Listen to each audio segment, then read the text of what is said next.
Donc, tracer de zones aujourd'hui, en live atelier, on va commencer à parler donc de l'importance de tracer les zones de prix dans un premier temps. Dans un deuxième temps, on va parler de quelles sont les unités de temps sur lesquelles moi je vais privilégier pour tracer les zones de prix. Et troisième point, eh bien, nous allons parler du fameux El Famoso zone to zone. Le zone to zone, pour ceux qui sont nouveaux dans la communauté ICT, vous en avez peut-être entendu parler sur le chat étudiant, sur la section trade d'étudiants, etc.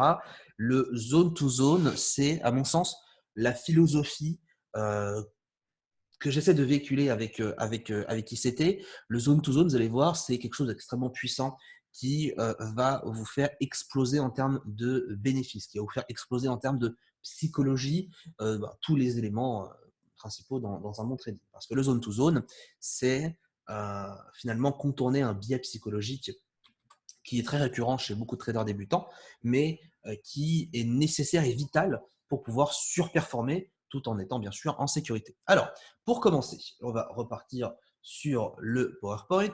Pour commencer, donc, pourquoi des zones de prix? Alors, je ne parle pas de lignes de prix, je parle de zones de prix. On sait bien la différence entre ici une ligne de prix et puis une zone de prix. La différence, c'est qu'on a une ligne ici. Si le marché vient, monte, monte, monte, pullback un petit peu et repart, eh bien, c'est une opportunité qu'on a en moins. Par contre, si on a une zone autour de la ligne, du support ou de la résistance, eh bien, c'est un endroit sur lequel on s'autorise une marge d'erreur, premièrement, mais deuxièmement, c'est aussi un endroit où on peut déceler, où on peut avoir une opportunité supplémentaire. Le principe de zone de prix, il est encore une fois extrêmement important pour ne pas finalement on va dire, pour ne pas, j'allais trouver mes mots, mais pour ne pas essayer à chaque fois, ou pour ne pas tout le temps, à chaque fois, avoir raison à 100%. Moi, personnellement, quand je traçais mes supports résistances, dans ma tête, je me disais, il faut que je trace le meilleur support et résistance. Le problème, c'est qu'on ne peut pas tracer le meilleur support et résistance parce que le marché n'obéit pas au point près. C'est pas parce qu'on a, par exemple, je dis n'importe quoi, c'est pas parce qu'on a une S1J, donc un support numéro 1 du pivot journalier, c'est pas parce qu'on a une S1J qui est à 12 300 que le marché du DAX va aller à 12 300 pile et se retourner. Il peut très bien aller à 12 305, il peut très bien aller à 12 298. Et donc, avoir une zone de prix, c'est s'autoriser finalement une marge d'erreur pour pouvoir trader et pour pouvoir se tromper. C'est important d'avoir, si vous voulez, une marge d'erreur pour pouvoir s'autoriser à se tromper. Et en se trompant, on peut arriver à avoir des opportunités supplémentaires. Donc, pourquoi les zones dans un premier temps? Hop, on va les mettre ensemble. Premier élément, avoir des repères clés. Ça paraît tout à fait normal. Avoir des repères clés sur les marchés, c'est qu'avec les zones de prix que l'on peut en avoir. Vous ne pouvez pas avoir des repères clés sans zone de prix. Les zones de prix, ce sont des niveaux psychologiques. Et ces niveaux psychologiques nous permettent finalement de pouvoir trader, de pouvoir nous repérer dans l'espace, c'est la définition, et puis savoir finalement sur quel niveau intervenir. Si vous n'avez pas de zone de prix, en général, ce qui va se passer, c'est que vous allez trader parce que le marché monte, et si ça se trouve, le marché va monter au moment où il va heurter une résistance. C'est-à-dire que si vous sentez que ici, le marché commence à exploser, vous payez, le marché tape une résistance, et repull back et vous perdez votre position. Donc ça, c'est un exemple parmi tant d'autres, mais il faut savoir à quel niveau intervenir. Par exemple, si je cherche un point d'achat, j'ai une zone de prix juste ici. Je cherche un point d'achat juste là, ça baisse, ça baisse, ça baisse. À quel moment j'estime que le marché va se retourner et à quel moment j'estime que je peux payer sur le marché? Alors certains vont utiliser uniquement des indicateurs techniques. Le problème de cela, c'est que par exemple, si vous utilisez le RSI et que vous dites, voilà, à partir du moment où mon RSI est survendu, eh bien j'achète. Le problème d'un indicateur borné, c'est qu'une fois que le marché baisse, il va être tout le temps borné. Donc, à partir de quel moment je décide de payer? Quelle est ma probabilité de gain, ou à quel moment, pardon, est ma probabilité de gain la plus importante pour pouvoir acheter le marché? Donc, à quel moment, finalement, j'estime qu'il y a un rebond? Eh bien, c'est dans la zone de prix que le rebond peut être fortement possible. Alors, bien évidemment, ça peut très bien pullback et repartir. Ça fait partie du jeu, ça fait partie du trading. Mais encore une fois, comme on trade avec les probabilités constamment, il faut savoir sur quel niveau intervenir. Quelle est la zone sur laquelle le marché peut pullback. quel est l'endroit finalement sur lequel le marché peut pullback. Donc les zones de prix, encore une fois, elles nous servent à savoir quels sont les niveaux à intervenir. Vous regardez, vous prenez l'exemple, je prends très souvent l'exemple de Thierry, mais parce qu'il fait des très bons trades et il en partage beaucoup. Si Thierry fait des très bons trades, c'est qu'il intervient sur des zones. Vous enlevez les zones à Thierry, il ne peut plus rien voir. Et c'est tout à fait logique. Vous enlevez les zones à Thierry, il va acheter quand il pense que ça va pullback. Mais penser n'est pas une bonne chose en trading. On ne pense pas, on agit et on agit en fonction du contexte. Donc, c'est important, une zone de prix, c'est même la base. Si vous tradez aujourd'hui sans zone de prix, c'est forcément que vous allez déboussoler et vous allez désorienter. Troisième élément, eh bien, ça vient de pair, trader avec les gros. Alors, qu'est-ce que je dis, les gros? Les gros, ce sont les grosses institutions, les gros fonds, ceci, cela, etc. Ce sont les gros intervenants. Les intervenants, eux, arrivent par paquet. Ils n'arrivent pas d'un coup lorsqu'ils tradent, ils vont découper leur position. Mais s'ils veulent intervenir, ils vont eux aussi intervenir sur des niveaux clés. Ils ne vont pas se lever un matin et se dire tiens, moi aujourd'hui j'ai envie d'acheter du DAX. Non, j'ai envie d'acheter du DAX parce que en termes de macro, il y a ceci, il y a cela. C'est passé à un analyste financier. L'analyste financier se charge du coup d'avoir les bonnes zones. On trade. Le gestionnaire de risque fait son taf pour prendre les bons risques, etc. etc. Bon, c'est ça, de toute façon, fondamentalement, la différence entre un trader particulier et un trader de banque, c'est qu'un trader purement de banque ne va gérer finalement que son côté, s'il est gestionnaire de risque, ou alors s'il fait du trading pur, ou alors s'il fait des analystes. Nous, la difficulté que l'on a en trading, c'est qu'on doit endosser toutes ces casquettes-là. On est trader, on est analyste, on est psychologue pour la partie psychologie, et on est aussi gestionnaire de risque. Là où eh bien, on se doit finalement d'intervenir avec les gros, c'est qu'on doit identifier les bonnes zones de prix, et c'est pas pour rien que les marchés font des très forts pullbacks lorsqu'on arrive sur des zones de prix. C'est parce qu'encore une fois, c'est là où on a une quantité d'investisseurs qui interviennent d'un coup, et donc forcément, ça fait exploser le marché, et donc forcément, eh bien, ça a un impact par la suite sur nos marchés. Donc, c'est super important d'identifier les zones de prix et ça nous permet donc d'arriver au bon endroit. Quatrième plan, je me spoil, quatrième élément, et c'est le dernier, et pour moi c'est un des plus importants, et c'est grâce à cela que vous pouvez être rentable par la suite, c'est avoir un plan de trading. Avoir un plan de trading, c'est bien la base, le fondement même de comment devenir rentable. Le plan de trading. Le plan de trading, il vous sert bien, à savoir à quel endroit, je ne dirais pas à quel moment parce que ce n'est pas possible de savoir, mais le plan de trading sert à savoir à quel endroit on peut susceptiblement payer ou vendre le marché, ou même juste ne rien faire. Donc les zones de prix, lorsque vous allez identifier le matin votre marché, vous voyez sur vos plans du jour, sur celui d'Alexis, sur celui de la communauté, etc. Vous voyez que sur les plans du jour, on a tous des zones. En fonction du contexte, on illumine des zones, c'est-à-dire que, par exemple, on va regarder ça sur un graphique tout à l'heure, j'ai un marché qui est haussier, j'ai une zone de prix, j'ai un support, et bien mon objectif, ça va être de payer ce support. Voilà, je mets une alerte, j'attends par la suite. Un plan du jour, c'est pas non plus extrêmement compliqué. Mais le plan du jour, bon, je ne vais pas parler du plan du jour à proprement parler maintenant, ce n'est pas l'objectif du live, mais le plan du jour en soi, à mon sens, c'est quasiment la totalité de votre trading. Sans plan du jour, vous ne pouvez pas trader. C'est comme vous ne pouvez pas trader sans zone de prix. Eh bien, les zones de prix vont de pair avec le plan du jour. Si le matin, vous commencez votre journée et vous allez directement trader, ça ne fonctionnera pas sur du long terme parce que vous n'allez jamais savoir à quel moment intervenir.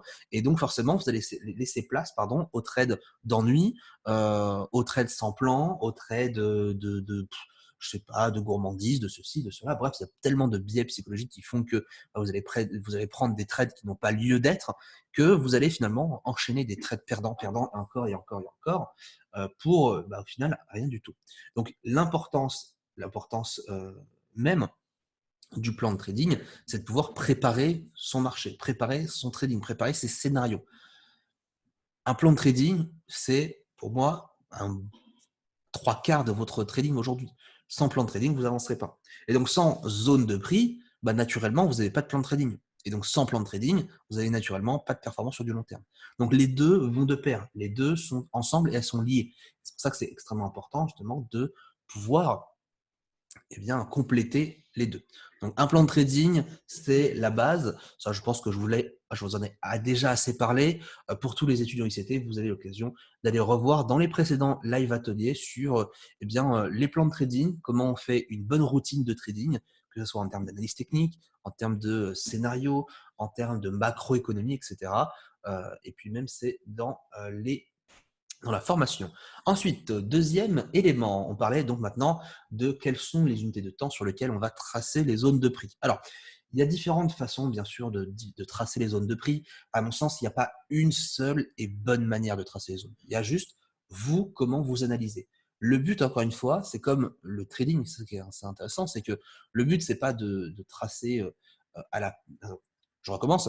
Le but, c'est pas de trouver la meilleure façon de tracer les zones de prix, étant donné que pour moi, ça n'existe pas. C'est comme trader, c'est comme trouver la meilleure stratégie de trading, ça n'existe pas. Le but, c'est de trouver une stratégie euh, de tracé de zones qui fonctionne pour vous.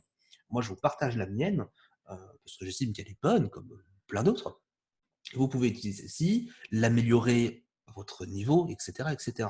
Mais il faut comprendre encore une fois qu'il n'y a pas une seule et même méthode, comme il n'y a pas une seule même méthode pour gagner sur les marchés financiers. Donc, pour tracer les zones de prix, je vais distinguer finalement trois styles de trading. Pour les trois styles de trading, eh bien, je vais avoir un ou deux unités de temps sur lesquelles en fait je vais appliquer mes zones de prix. Première unité de temps, c'est bien évidemment le swing trading. Sur le swing trading, ce sont les zones les plus importantes, à mon sens. Ce sont des zones sur lesquelles je vais identifier sur de l'hebdo et du daily. Ce sont des très très grosses zones que je vais identifier. Alors, petite précision importante, quand vous tracez et quand vous séparez les zones en fonction d'un critère spécifique, comme ici l'unité de temps ou le style de trading, pensez bien sûr à identifier aussi à séparer le code couleur. Le code couleur, c'est quelque chose de très important quand vous tracez les zones. La zone, par exemple, intraday, qui en même temps fait office de zone swing, n'aura pas la même importance qu'une zone intraday toute simple. Donc, il faut séparer avec un code couleur. Moi, personnellement, mon code couleur, c'est swing trading en rouge, donc hebdo daily. En intraday, vous voyez mes zones, elles sont en verte et en scalping, elles sont en marron. Voilà, c'est en gros mon code couleur personnel que je peux vous transmettre sur mes plans du jour. Donc sur de l'intraday, je suis sur une unité de temps sur du H4 et sur du H1 qui me permet d'avoir des zones qui sont, comment dire, vraiment entre le juste milieu entre le court terme et le moyen et le long terme. Et ensuite, j'ai des zones que je vais tracer en M15 et en M5. Ce sont des zones que j'appelle scalping. Alors attention, c'est vrai que sur le mot scalping, ça peut être un peu différent en termes de signification pour certains. Quand je parle de scalping, ce sont des zones que l'on peut trader en scalp, mais que je vais trader en intraday. Parce que pour moi, une bonne zone scalping, c'est-à-dire une zone courte terme qui nous permet d'aller chercher un intraday, pour moi, c'est full bénéfice. Pourquoi? Parce que forcément, si on a un marché qui descend, qui descend, qui descend, on a une zone swing comme celle-ci, d'accord? Le marché pullback, ok, on traite dedans. Si par contre dans ma zone swing, ma zone scalping, pardon, elle est juste ici, c'est-à-dire qu'en fait, je vais améliorer mon point d'entrée, je vais pouvoir rapprocher mon stop loss le plus possible du cours et donc détecter le retournement le plus, pas simplement possible, mais le plus efficacement possible. Et donc les zones scalping, pour moi, ce sont des zones effectivement où l'on pourrait prendre 2, 3, 4, 5 pips, 5 points sur le DAX. Mais moi, ce qui m'intéresse, c'est de prendre plutôt des retournements, plutôt des intradés. Encore une fois, regardez les zones de Thierry, elles sont assez fines par moment, et pour autant, ça lui donne des très bons points d'entrée. Parce que ces zones sur lesquelles il intervient, à mon sens, sont des zones plutôt scalping. C'est entre intraday et scalping. Et donc forcément, plus les zones sont fines, plus les zones sont précises, et donc plus on peut se permettre des points d'entrée au plus haut ou au plus bas, et donc d'avoir des meilleurs ratios. C'est ça l'intérêt principal. Donc ça, ce sont les trois unités de temps sur lesquelles je vais tracer mes zones de prix. Je pense que vous êtes déjà tous au courant. Troisième élément, juste ici, dernier élément avant qu'on passe sur les graphiques, le concept de zone to zone. Alors ce concept-là, il est extrêmement important, il est même fondamental lorsque vous tradez en chartisme et lorsque vous tradez même tout court. C'est quelque chose que vous avez sûrement appris quand vous débutez en trading, on vous disait oui, prends tes bénéfices en fonction du support et de la résistance. Et à chaque fois, vous dites, ouais, mais non, mais le marché, il peut pull back avant, etc. Alors, moi, dès que je gagne 5 points, dès que je gagne un pips, eh bien, je prends mes bénéfices. Et puis dès que j'en perds 30, eh bien, je laisse. Et puis au pire des cas, le marché va revenir. Ce qui ne se passe jamais comme ça, puisque la plupart du temps, vous allez prendre 1, 2, 3, allez, 5 pips. Et quand vous allez perdre, vous allez prendre moins 50. Ce qui fait que forcément, si vous gagnez 1 pour en perdre 10, sur 10 trades, vous avez cramé votre capital. Donc le concept de zone to zone, il est très important. Il est de se dire, le marché réagit uniquement sur des allers-retours de zones. C'est-à-dire que entre deux zones, vous avez une zone ici, une zone là, une zone là. Le marché finalement ne fait que ça. Hop, hop, hop, hop. Et il ne fait que ça finalement. C'est-à-dire qu'il a tout le temps cette façon, cette attitude de faire du pullback entre les zones. Il fait que des zones to zone. Finalement, le marché, si on peut résumer ça en zone to zone, on peut le quadriller. Le fait de quadriller le marché en fonction des supports et des résistances, donc des zones, vous le voyez ici, c'est comme ça qu'on peut ensuite tracer les zones de prix. Le fait de quadriller le marché nous permet en fait de prendre les positions au bon endroit. Donc si je reprends un stylo, je vais vendre le marché, je vais racheter. Je vais acheter, je vais revendre. Je vais acheter, je vais revendre. Je vais revendre et je vais racheter, etc., etc. C'est ça le principe de zone to zone, c'est de pouvoir finalement intervenir sur des zones de prix tout le temps en extrême et de cette façon-là, de pouvoir donc trader sur les extrémités. La plupart des traders débutants qui n'arrivent pas à performer, quelle est même, il y en a beaucoup, mais quelle est la première erreur, l'erreur principale sur du zone de prix, c'est qu'ils vont intervenir à l'achat tout en haut. Ils vont vendre tout en bas. Mais ils ne sont pas conscients que le marché a déjà fait son mouvement. Donc si le marché a déjà fait son mouvement, la probabilité de continuer, avant d'avoir peut-être un pullback et de repartir, elle est peut-être faible. Et donc forcément, lorsqu'on intervient ici, par exemple à la vente, et on prend que quelques pips, alors que le trader, lui, on veut en prendre plus et veut prendre plus ici, et donc anticipe une cassure du support, eh bien forcément, encore une fois, en termes de probabilité de gain, eh bien on n'est clairement pas bon. On n'est clairement pas bon. Donc tout l'intérêt finalement du zone to zone, c'est de pouvoir profiter du quadrillage naturel. J'insiste sur le quadrillage naturel, vous allez le voir après, c'est complètement naturel. Le quadrillage naturel du prix pour pouvoir trader. Alors, il n'y a rien de compliqué dans ce que je viens de dire. Quadrillage, donc les zones de prix, et naturel, parce que finalement, derrière l'écran, ce sont des humains. Même s'il y a beaucoup de robots, les robots sont dirigés par des humains. Et donc, les humains, finalement, quand vous voyez le marché, finalement, les humains laissent vraiment des zones de prix, mais vraiment très fortement marquées. C'est incroyable à quel point vous pouvez voir que les supports résistance marchent très bien. Il n'y a que ça qui marche finalement quand on veut voir des pullbacks, etc. Par moment, bien évidemment, le marché peut casser une résistance, repartir, etc. Mais ça, c'est le côté un peu bordélique, euphorique de l'être humain. Mais les zones de prix sont la parfaite représentation finalement de la psychologie des opérateurs. Et donc forcément, quand on fait du zone to zone, on s'expose à de meilleures performances. Donc le concept de zone to zone, c'est sélectionner méthodiquement sa zone. C'est vraiment méthodiquement sélectionner sa zone. C'est quelle est la zone pour moi qui va avoir de l'importance. Quelle est ma zone sur laquelle je vais pouvoir payer aujourd'hui? Quelle est la zone sur laquelle je vais pouvoir vendre? Je vois une question de Kevin. Alors je vais lire vos questions juste après.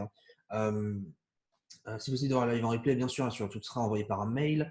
Le fait de prendre des positions, voilà, c'est une question intéressante. Kevin qui nous dit bonjour tout le monde. Le fait de pouvoir prendre des positions sur les zones, est-ce que c'est pas anticipé? Alors non, justement, tu n'anticipes pas quand tu trades une zone parce que de 1, tu joues la probabilité et de 2, c'est dans ton plan de trading. Dans le sens où, encore une fois, là où ton marché va pullback, c'est toujours quasiment sur des zones de prix. Donc en fait, ce n'est pas anticipé. Je vois ce que tu veux dire, je comprends exactement ce que tu veux dire dans le sens où tu n'as pas idée à l'instant T si vraiment le marché va pullback. Mais dans tous les cas, finalement, tu anticipes en fait, tu anticipes tout le temps finalement. Parce que si tu estimes que le marché va continuer à monter et tu payes, finalement, tu anticipes une hausse. Donc, dans tous les cas, pars du principe que tu vas anticiper quoi que ce soit. En fait, quand on parle d'anticipation, c'est plutôt ne pas anticiper une cassure de résistance, par exemple. C'est-à-dire, n'anticipe pas finalement un mouvement qui n'a peut-être pas lieu d'être. Là où Thierry répond, c'est tu joues la probabilité. C'est exactement ça. En fait, tu anticipes finalement, enfin, c'est même pas tu anticipes, tu joues une probabilité de retournement. Là où ta probabilité de retournement sur des zones de prix va être très importante.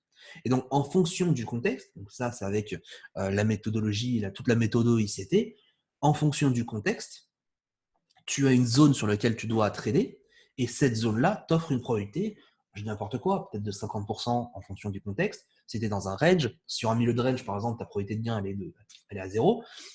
Dans un marché haussier, payer un support, bah, peut-être que ta probabilité de gain, elle est à 80%. Et petit à petit,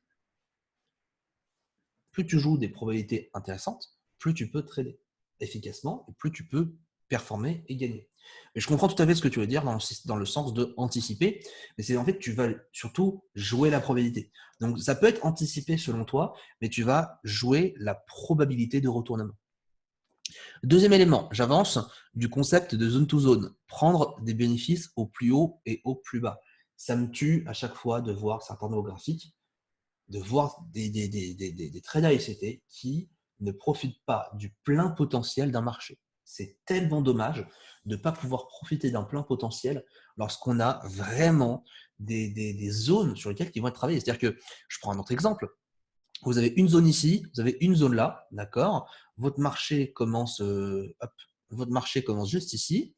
Il y a quelqu'un qui va acheter juste là, nickel, d'accord. Donc vous allez payer votre zone de prix, parfait. Le marché monte, monte, monte, monte, monte, et bam, je clôture mes bénéfices.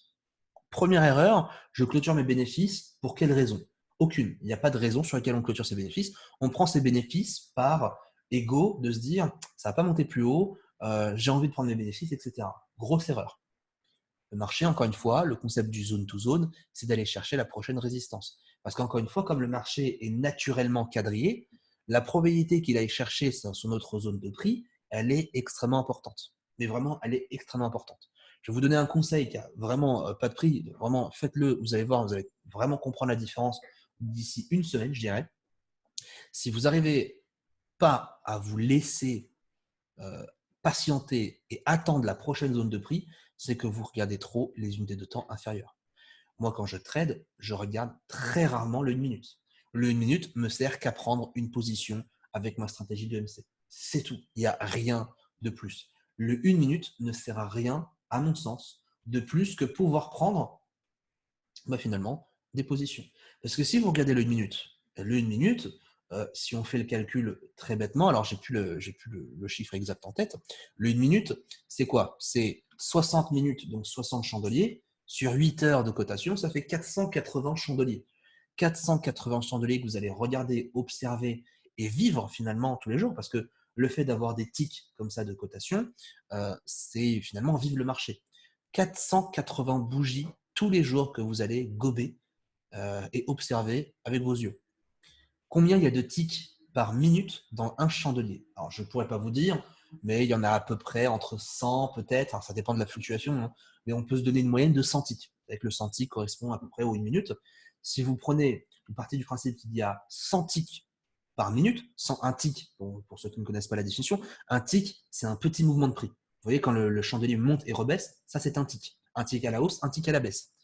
480 chandeliers fois 100 ticks par chandelier de 1 minute, ça nous fait 48 000 mouvements de cotation par jour. Vous imaginez un petit peu à quel point c'est irrévélant de voir 48 000 petits mouvements de marché. Et le problème, c'est que lorsqu'on est dans ce cas de figure où le marché monte, monte, monte, autant pour moi, hop, je reviens. Voilà. Lorsque le marché, effectivement, monte un peu, rebaisse, monte, etc. Je sais que ça peut paraître stressant, mais encore une fois, vous avez 48 000 mouvements à subir par jour. Éloignez-vous des petites unités de temps. Ça, c'est vraiment le conseil que je vous donne, qui n'a pas de prix. Je l'ai donné à beaucoup de monde, surtout en masterclass, et j'ai vu la différence clairement, même du jour au lendemain, uniquement en un jour. Allez regardez sur du 5 minutes minimum, mais n'allez pas chercher d'une minute. Le minute ne sert strictement à rien si ce n'est que prendre des positions. Et j'ai même envie de vous dire, suivre votre position euh, sur du marché, j'ai envie de dire, ça ne sert même aussi à rien. C'est-à-dire qu'une fois que vous avez votre plan, vous quittez limite vos graphiques et puis vous attendez la prochaine séquence. Stéphane qui dit le minute et le Santic, ça n'a rien à voir. Tu peux avoir du Santic en 4 secondes à l'open et Santic en 3 heures la nuit, par exemple. Évidemment, évidemment, bien évidemment. C'est pour ça que je viens de dire que le Santic correspond à peu près en minutes. En moyenne, je prends purement théoriquement ce genre de sujet. C'est sûr que sur une annonce économique, le Santic, le 1 minute, pardon. C'est sûr que sur une annonce économique, sur du Santic, ça peut se faire en 1 seconde sur une annonce économique. Et puis, lors d'un jour férié, ça peut se faire en 1 heure, etc. Bien évidemment, vous avez compris, c'est pour prendre un exemple. Mais peu importe de toute façon l'exemple, de toute façon, je prends sur 8 heures de cotation. Donc, la nuit, je ne prends même pas l'exemple de la nuit. De toute façon, qu'on soit même à la moitié, même la moitié, si c'est 2 fois plus rapide, bah, on est quand même à 25 000 mouvements. C'est pour faire comprendre le nombre énorme de ce que vous, devant votre écran, vous subissez tous les jours. C'est 24 000, peut-être au minimum, c'est 24 000 mouvements de marché que vous allez peut-être observer si vous regardez trop le NUT. Ouais, vous avez compris l'image, c'est tout simplement pour dire que c'est beaucoup, beaucoup, beaucoup trop de fluctuations. Et donc forcément, beaucoup trop de fluctuations. Si à la moindre fluctuation, vous dites « Ah ben c'est bon, le marché va redescendre », et bien là, clairement, vous allez être vraiment, vraiment bah, bouleversé émotionnellement. C'est-à-dire que vous allez paniquer à chaque bougie. Et c'est normal. Hein. Quand le marché monte, monte, monte, monte, monte, il y a une bougie rouge, tout de suite, voilà, fini, on n'en peut plus, le marché se retourne, je coupe mes gains. Et puis juste après, on a deux chandeliers haussiers, 2 chandeliers bleus, et le marché remonte. Donc, le 1 minute, vous le virez, vous le mettez de côté, et vous allez sur des unités de temps plus élevées.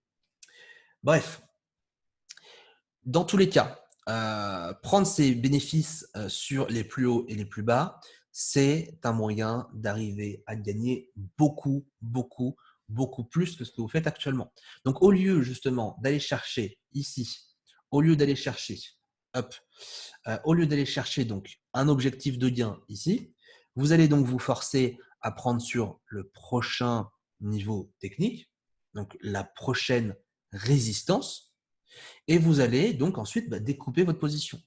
Vous avez un potentiel de gain qui est monstrueux à l'achat. Par exemple, en ce moment, c'est vrai qu'on est dans une tendance haussière assez importante. Et donc forcément, la probabilité de gain qu'on ait un marché qui continue à la hausse, elle est très importante.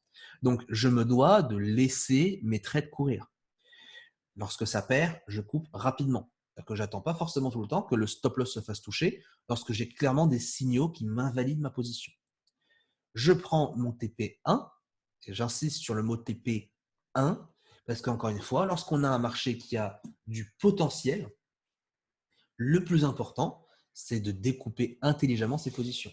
Donc, dans un exemple comme celui-ci, par exemple, je vais me dire, voilà, je prends 70% de ma position sur le TP1 et le TP2, qu'il soit atteint ou pas, dans tous les cas, il faut le prévoir, eh bien, je prends le reste de ma position, soit ici, 30% de ma position. L'intérêt de faire cela, c'est quoi? C'est de profiter finalement de toute la hausse du marché et de ne pas finalement prendre que 20 points, que 30 points, que ceci, que ça. Alors, c'est profiter de l'intégralité du mouvement grâce au zone to zone. Le zone to zone nous permet ce genre de trading. Donc, c'est extrêmement important si vous voulez performer. Et puis, dernier élément du zone to zone, on va s'arrêter juste après là-dessus pour le PowerPoint, c'est augmenter clairement et significativement son ratio. C'est ça l'intérêt. MacBook Air qui nous dit, même si c'est un ratio de 1, alors justement, c'est là où on parle du dernier point, c'est justement l'intérêt du zone to zone, c'est d'augmenter son ratio significativement. Parce que forcément, si vous avez une zone là, et vous tradez ici, vous allez chercher l'autre zone, et votre stop loss est ici, là vous remarquerez qu'en stop loss et en TP, vous avez minimum un ratio de 3. Donc l'intérêt du zone to zone, c'est de pouvoir justement avoir des ratios beaucoup plus élevés. Donc en ayant des zones, en ayant un système de zone to zone, contrairement à ce que peut-être vous pouvez faire aujourd'hui de trader avec un ratio de 1 minimum, eh bien en allant chercher la prochaine résistance, automatiquement, vous allez avoir des ratios supérieurs. Vous allez avoir des ratios beaucoup plus importants. Si vous avez un trade, normalement, fondamentalement, ce n'est pas possible.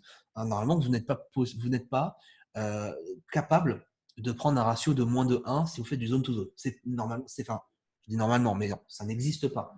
Une zone est suffisamment éloignée pour pouvoir prendre un TP minimum de 2. Si vous prenez un TP de 1, encore une fois, sur du zone to zone, c'est que vos stop loss est beaucoup trop loin. Alors, ce n'est pas une mauvaise chose dans un premier temps. Ça peut être utile pour progressivement vous forger la psycho, la méthodologie, etc. Mais à terme, le ratio de 1 n'est clairement pas bénéfique sur du trading de zone to zone. C'est l'intérêt, encore une fois, pour finir du zone to zone, c'est d'avoir des ratios très élevés. Vous prenez encore une fois les trades de Thierry. Si Thierry prend des trades de 20-30 points et qu'à côté il a TP1 50 points, TP2 100, bah naturellement, il va avoir donc 75 points de bénéfice au total. Pour un stop loss de 30 points, il est quasiment à 2,6, 2,5 de ratio. Donc forcément, bah, quand il gagne, il se met très bien. Et quand il perd une unité maximale. Donc il perd 1% par exemple, mais quand il gagne 2,5. Et finalement, même s'il gagne une fois sur deux, le fait d'avoir un ratio positif le fera automatiquement gagner sur sa semaine, sur son mois, en tout cas sur sa série de trades, parce que son ratio lui permet d'être en bénéfice constamment. Voilà déjà pour la partie PowerPoint. Passons maintenant à la dernière partie, donc la partie un peu plus technique. La partie la plus technique, justement, elle est de parler de ces derniers temps, des marchés ces derniers temps. Je vais parler de deux choses. Je vais parler du marché en range, comme on peut voir là, et on va parler aussi ensuite du marché en tendance. Alors, le marché en range. Alors, le marché en range, il est extrêmement intéressant. Je prends cet exemple parce que c'est l'exemple qu'on a eu cette semaine. Pour ça que je vous ai dit tout à l'heure avant d'enregistrer le live atelier, on n'a pas eu une semaine avec des gros mouvements, mais attention, ce n'est pas parce qu'on a une semaine à faible mouvement qu'on n'a pas une semaine à bonne probabilité.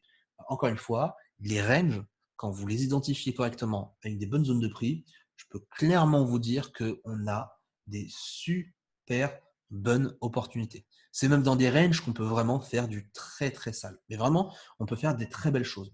Encore une fois, tout est au niveau du respect de la méthodologie, au niveau de votre psychologie.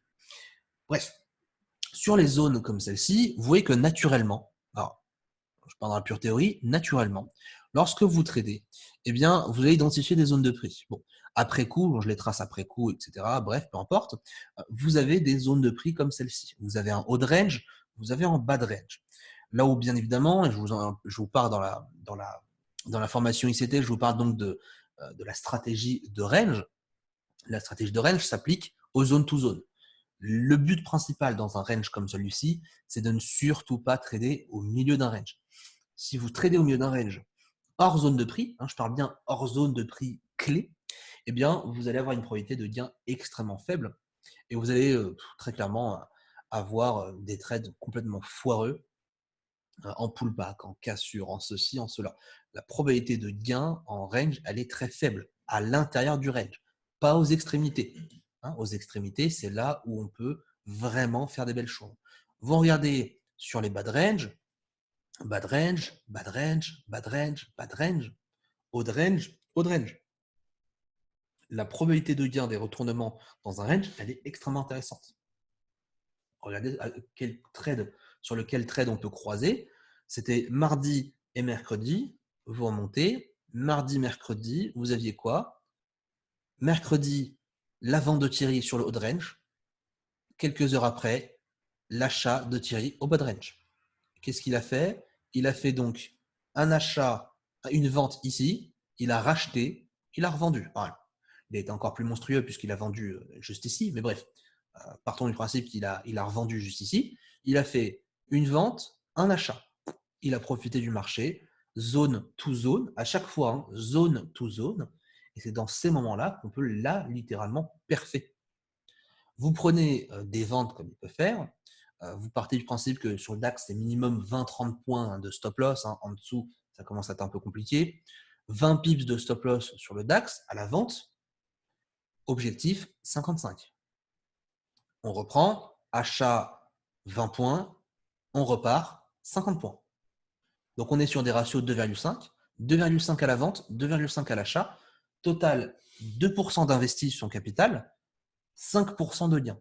5% de gain en une seule journée. Alors bien sûr, si tout se passe bien, si vous utilisez bien votre méthode, bref, vous avez compris, mais c'est le potentiel qu'on peut espérer. Même sans parler de pourcentage, on parle de ratio. 2,5 de ratio en zone to zone, encore une fois en zone to zone, et bien ça, c'est un potentiel incroyable. Ça, ce sont clairement les meilleurs trades. Ce sont vraiment les meilleures positions que l'on peut prendre. Pareil au niveau de Kiki, il a payé donc le DAX aux alentours des 13 110 à peu près. 13 110, c'est 13 110, c'est ici. 13 110, c'est tout en bas. Alors, il a quelques différences hein, forcément avec nous, IG, XCM, mais 13 110, c'est juste là. Il paye à peu près, je pense, un peu plus haut à 13 120 dans sa zone. Il a identifié lui aussi une zone de prix. Il paye, il vient chercher le haut. Il a eu un objectif ici.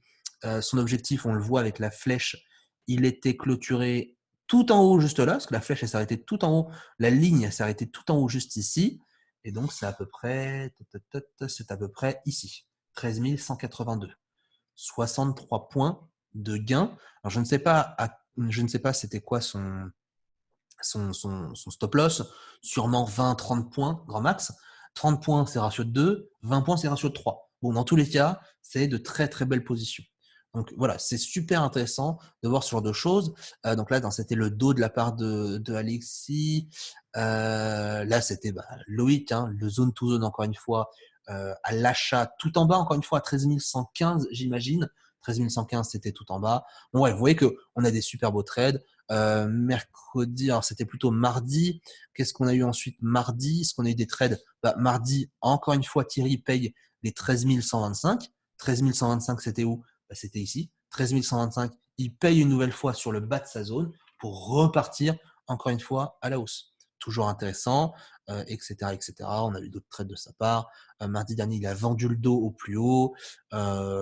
Ensuite, Kiki, encore une fois aussi, qui nous fait un achat sur le bas de sa zone et il revient chercher le haut de sa zone, 31 points. Ensuite, on a Marceau. Alors, lui, c'était pas sur l'euro dollar, mais c'était un peu la même chose. Vente sur le haut de sa zone, rachat tout en bas. Et là, il prend tout un trade baissier. Bref, vous avez compris, le zone to zone, c'est vraiment l'intérêt principal de pouvoir trader avec des énormes ratios. C'est d'identifier une bonne zone et puis, par la suite, de pouvoir avoir le meilleur TP. Le meilleur TP. Là où c'est important aussi, je ne vais pas m'étaler dessus, c'est que dans un marché haussier comme celui-ci, l'intérêt principal que j'ai moi personnellement pour les zones, c'est surtout les supports. Autant ça, j'ai trouvé ça couillu de la part de Thierry de vendre personnellement le DAX. Honnêtement, je le dis, hein, j'ai trouvé ça très couillu. Ça a fonctionné, même si ça n'a pas fonctionné, j'estime qu'il respecte une gestion de risque, donc c'est pas non plus méchant. Mais j'ai trouvé ça quand même assez couillu de vendre. Dans tous les cas, le plus intéressant, c'est de payer. Payer, payer, payer, payer, parce qu'on est des moutons. Lorsqu'on est dans une tendance, on suit la tendance comme des moutons. Et donc, qui dit mouton, dit se positionner dans le sens du mouvement et qui dit donc acheter, acheter, acheter, acheter. Tant que ça n'invalide pas le range, eh bien, j'achète, j'achète, j'achète. L'intérêt, que je disais tout à l'heure, c'est que lorsqu'on est dans une tendance haussière et qu'on paye en bas de range, c'est de pouvoir avoir des TP ici sur le haut de ma zone, TP1, mais chose encore plus importante, c'est d'avoir aussi des TP2. Et le TP2, par exemple, je dis n'importe quoi, hein, ça peut être ici, TP2, et le TP2 va me permettre de gagner encore plus d'argent si le marché continue dans le sens de mon mouvement. Donc TP2, admettons que j'ai toujours ma position à 20 points de gain, à 20 points de stop loss. TP2, on le voit, c'est 110 points de TP. 110 pour 20, c'est plus du tout la même chose. On est sur des ratios de 6 cette fois. Alors, on n'est pas sur des ratios de 6 secs, net, pardon, mais on est sur des ratios bruts, c'est-à-dire qu'on prend TP2 ratio 3 à peut-être 20-30% de notre position. Mais encore une fois, tout l'intérêt est de pouvoir tout l'intérêt, pardon, est de pouvoir prendre des bénéfices sur d'autres zones, sur des zones supplémentaires. C'est ça qui est extrêmement important pour pouvoir trader, pour pouvoir gagner encore plus, encore et encore et encore, mais tout en jouant, bien évidemment, c'est ce qu'on cherche à chaque fois, la sécurité. Pour les étudiants ICT, je vous encourage à aller voir tous les autres live ateliers sur lesquels je parlais de zones. Et si vous voulez savoir comment profiter des zones de prix, comment pouvoir trader finalement les zones de prix, bien évidemment, vous pouvez aussi aller voir les différents live ateliers et la formation ICT pour trouver la méthode. Vous aurez ça en plus dans la formation ICT 2.0. Vous avez ça dans les derniers live ateliers. Les derniers live ateliers qu'on a fait ces 2-3 derniers mois sont un résumé de la prochaine mise à jour de la formation. Voilà. Si vous voulez vraiment anticiper la prochaine mise à jour de la formation, eh bien, allez regarder les live ateliers et mettez ça en pratique dès maintenant. Même élément hein, sur un marché en tendance. Sur un marché en tendance, je vais aller sur du H1. Ici. Sur du H1, vous regardez les zones de prix aussi. Les zones de prix vous servent à trader en tendance. Regardez ça. À l'achat, à l'achat, à l'achat, à l'achat, etc., etc. Les zones de prix sur des marchés pareils vous permettent d'arriver à trouver les bons points d'entrée. À vous ensuite d'affiner progressivement les zones de prix. Pour finir, dernier élément, dernier élément, hop, on va repartir en 5 minutes. Pour finir, alors, comme vous l'avez compris justement sur le range, hop, elles ont disparu, alors attendez une seconde. Voilà, on va aller en 5 minutes. Nickel. Donc, comme vous l'avez compris par rapport au zone to zone, le zone to zone, vous le voyez ici, se fait naturellement. Le zone to zone se fait naturellement. Alors, pour pouvoir tracer le zone to zone, il faut se mettre dans l'optique d'identifier des zones to zone. Je prends l'exemple, le zone to zone, et ça, on en a parlé dans le 3e dernier live atelier qui était vraiment excellent pour savoir tracer parfaitement les zones. Le tracé de zone sur le zone to zone se fait finalement grâce à votre œil. Grâce à votre œil et l'identification des retournements. Je vais prendre un exemple vierge, vous allez comprendre. Alors, je vais prendre n'importe quel exemple. De toute façon, ça marche tout le temps. Hein. C'est pas le problème, ça marche tout le temps. J'essaie de prendre quand même un exemple un peu plus simple hein, pour qu'on puisse avancer. Voilà, ici, l'exemple est nickel. Alors, vous voyez cet exemple-là de marché. Alors, quel est le zone to zone? Eh bien, moi, personnellement, quand je regarde ce genre de marché, je vais identifier donc des zones to zone graphiques. Je prends l'exemple, hop, ici, je prends mon crayon et je vais regarder finalement, je vais observer l'amplitude des mouvements. L'amplitude des mouvements fait en sorte que le zone to zone soit naturel. Alors, 2 petites secondes, je bois une dernière cible de temps de thé.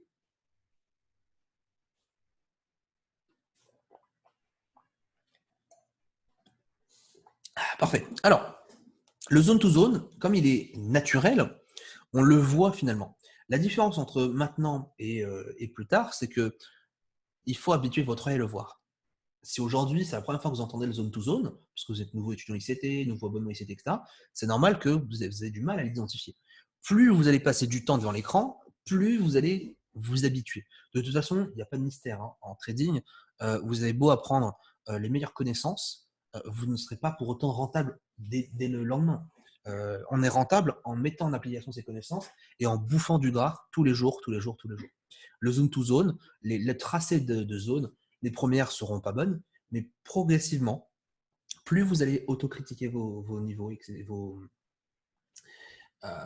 plus vous allez autocritiquer, je m'embrouille, vos analyses, etc., plus vous allez avoir des analyses pertinentes.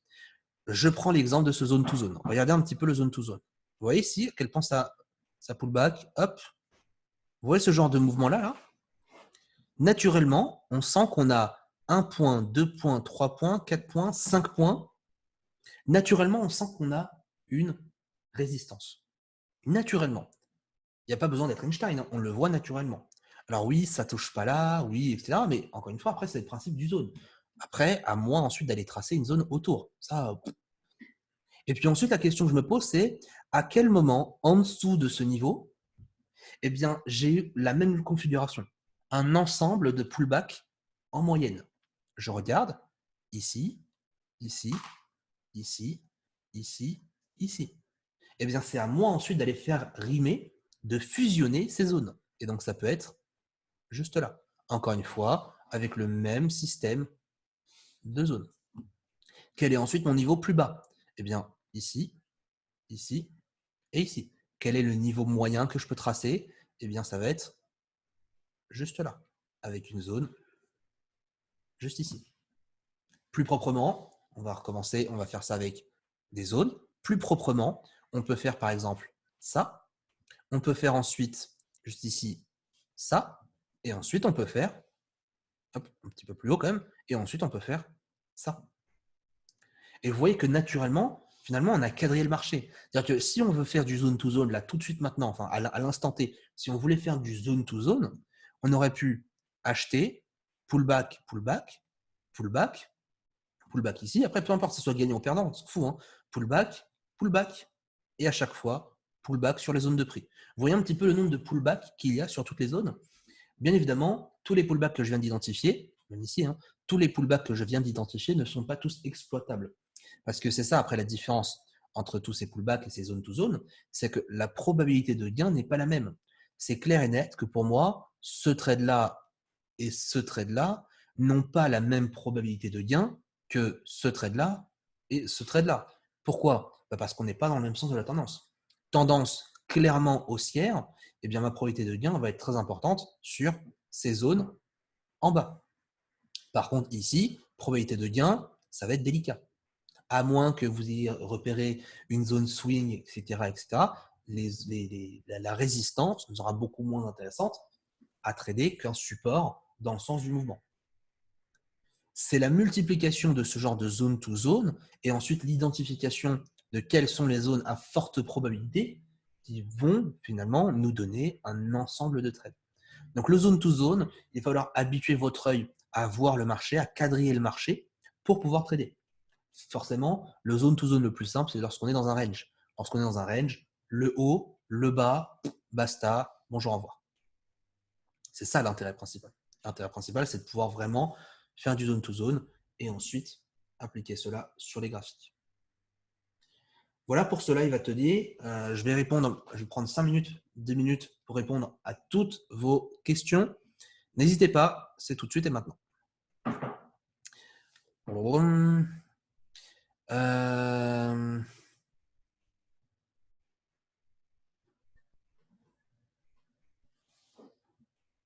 Entre-t-on en bas de zone, au milieu ou ailleurs? Jamais au milieu de zone, mais plutôt sur les extrêmes.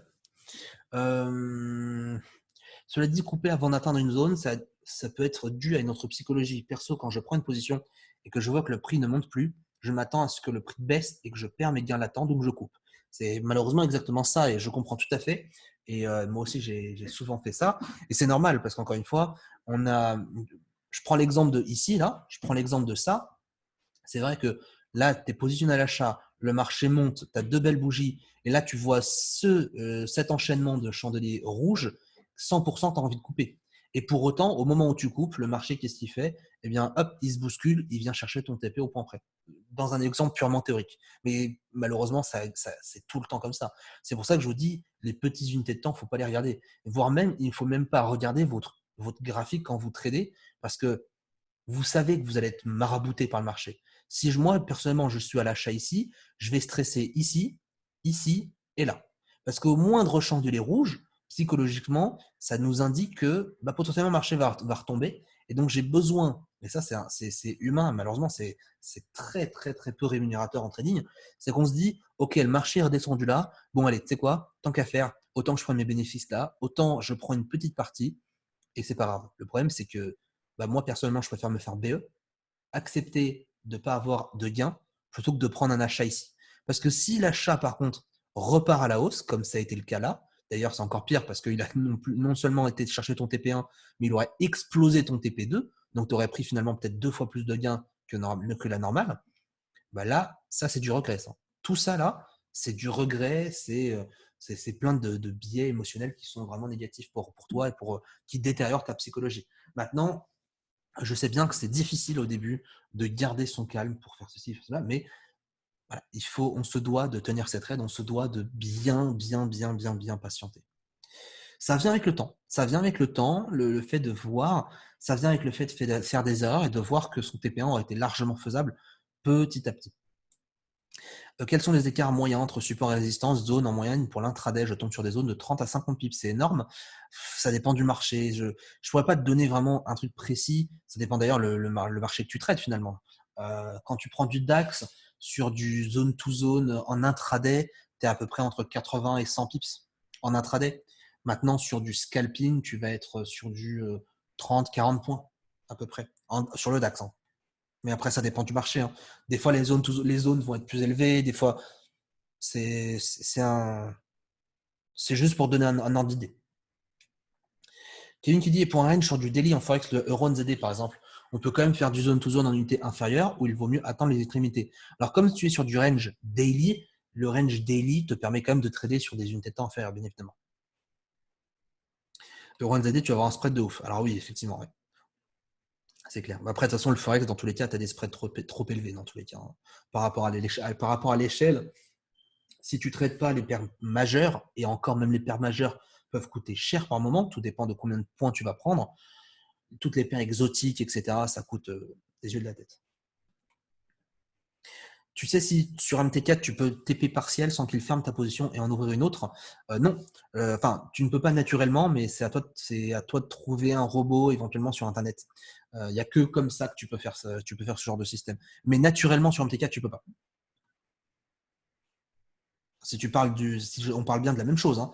Si on parle bien du principe de prendre un TP1 automatiquement sans que toi tu interviennes. Ça, auquel cas, c'est pas possible. À moins que tu fasses El Famoso, la technique de si tu prends un lot, tu prends deux lots finalement. Au lieu de prendre un lot de 1, tu prends deux lots de 0,5 par exemple. Et là, tu peux effectivement avoir un TP1 et un TP2. Voilà. C'est la technique un peu blédarde qui marche, hein. C'est juste, voilà. On aurait voulu, bien sûr, naturellement pouvoir faire, mais malheureusement, non. Tu t'autorises quand à prendre des positions en contre-tendance? Ça va dépendre de mon contexte de marché. C'est un marché correctif, je me permets. Flo, Ibra, le truc, c'est que tu ne connais pas à l'avance ces zones. Ah bah bien sûr que si, c'est le but de ton tracé de zone le matin lorsque tu trades avec ton plan du jour. Le but, c'est de pouvoir tracer les zones. Donc là, effectivement, j'ai tracé les zones à la perfection parce qu'on le voit dans le passé. Mais sur l'instant T, ces zones de prix-là sont possibles à tracer à l'avance. Sinon, tu prends les trades de Thierry ou des trades comme quand je vous les partage, ça ne serait pas possible dans ce cas-là. Non, les zones, tu dois les connaître à l'avance. Maintenant, ce que tu ne connais pas à l'avance, c'est sur quelle zone ton marché va pullback. Bah, si, imaginons, tu tentes un achat ici, ça ne marche pas, tu retentes un achat sur ta prochaine zone. Et là, effectivement, ça marche. Et le fait d'avoir ta zone ici, ton pullback, ton TP1 ici et ton TP2 ici, eh bien, va te permettre d'annuler ta perte et de prendre un bénéfice supplémentaire. Donc, si le but justement de ces zones-là, c'est que tu puisses toi-même les identifier à l'avance. Alors, ok, bon, il y a beaucoup de messages. Allez, on va répondre. Comment tracer la hauteur de la zone précisément? Comment tracer la hauteur de la zone précisément? Eh bien, ça va être en regardant le nombre de corps, de mèches qu'il va y avoir dans le passé, donc dans l'historique de prix, pour voir un petit peu sur quel niveau le marché trade ou travaille le plus la zone. Comment entoures-tu une zone en H1 avec une ligne tracée sur le weekly? Peux-tu faire un exemple sur une ligne stop? Comment entoures-tu une zone en H1 avec une zone sur le weekly? Je ne suis pas sûr d'avoir compris ta question. Et là-dessus, je te conseille d'aller regarder le précédent live atelier sur le tracé de zone. Là-dessus, j'ai fait tout un exemple sur le weekly, justement sur les zones swing et sur les zones intraday. Il y a une technique particulière. Je t'invite à regarder. Ça fait partie de la formation et tout. Je t'invite à regarder ça. Tu te mets à BE quand sur un trade de zone, tu attends systématiquement le TP1 à peu près. Alors ça va dépendre du contexte, mais à 3/4 du mouvement, je me mets déjà à BE. Qu'entends-tu par payer? Passer à l'achat. Donc payer la zone, c'est-à-dire trouver un point d'entrée à l'achat sur ma zone. Donc je paye la zone, c'est-à-dire je prends une position dans la zone à l'achat. La difficulté est d'identifier la création de range pendant l'évolution du cours. Quel conseil peux-tu donner? Alors oui, effectivement, c'est pas évident, mais dans tous les cas, en soi, tu t'en fous. Pourquoi? Parce que une fois que tu as tes zones de prix, une fois que tu vois un marché qui n'a pas de tendance, ton range se trace naturellement. Si je prends l'exemple du range de ces derniers temps, hop, on va aller chercher tout en haut. Finalement, tu t'en fous un peu de savoir si ton range il est là ou pas. Le range, finalement, tu le vois un peu plus tard. Là où tu identifies déjà une zone de prix, c'est à partir de ce moment-là, tu vois très bien que tu as un marché qui a pullback, un marché qui a pullback, un marché qui a pullback. Si en plus de ça, tu as identifié auparavant une zone ou alors un pivot, un support 2, etc., tu sais très bien pertinemment que, eh bien, il y a une zone de prix sur laquelle tu peux jouer. Et plus le marché va travailler cette zone, et plus tu vas pouvoir acheter, acheter, acheter ta zone. Et donc, tu vas te rendre compte par la suite que lorsque ton marché ne veut pas casser ici ton dernier plus haut, eh bien, tu te rends compte que tu es dans un range. Mais que tu sois à l'avance ou pas dans un range, finalement, une fois que tu as tracé ta zone de prix en bas, c'est pas si important que ça de savoir à l'avance. Dans tous les cas, tu traces et tu trades les bonnes zones. Pour les bandes de Bollinger avec cette méthode zone to zone, c'est mieux d'en avoir en UT5 ou en UT15. L'UT5, personnellement, c'est ce que j'utilise. Maintenant, tu peux avoir les deux pour avoir un combo, pour avoir une double confirmation, finalement, sur ton point d'entrée. Quand tu as une ligne intermédiaire en daily et que tu l'entoures en H1, tu la considères en zone swing ou intraday. Alors, à partir du moment où tu traces une zone intermédiaire en daily, peu importe que ce soit intermédiaire ou pas, si c'est une zone en daily, eh bien pour moi, c'est une zone daily. Peut-on tracer les zones avec la SSB Shimoku? Oui, enfin moi j'ai jamais fait ça, je t'avoue. Oui, tu peux, hein, j'ai vu pas mal de personnes le faire. Maintenant, est-ce que tu vas avoir assez de zones? Je ne sais pas. Fais ton test de ton côté, regarde un petit peu, regarde si elles sont vraiment bien travaillées. Si vraiment ça ne le fait pas, eh bien tant pis, tu feras autrement. Comment prendre position quand le marché effectue une forte hausse progressive? Dimanche, j'ai partagé une analyse sur l'USD Yen, comme quoi un biais haussier pouvait être présent et le marché a bien monté, mais pas quasiment pas de pullback. Sur les zones, je n'ai pas pu me positionner dessus, prendre position en cassure de zone. Alors, deux choses, hein. Soit, effectivement, tu vas prendre à la cassure de zone, ce qui n'est pas conseillé, à mon sens, à moins que tu aies une zone comme ici, le marché monte, monte, monte, monte, monte, pullback sur une zone et la pète. Là, dans ce cas-là, tu as eu un pullback auparavant. Mais si c'est une zone de prix, le marché vient et l'éclate, moi, personnellement, je te conseille la deuxième solution. Eh ben, laisse ton marché de côté et va trader un autre marché. Ce n'est pas parce que le marché est fortement haussier et qu'il ne fait pas de pullback que on doit à tout prix forcément prendre position.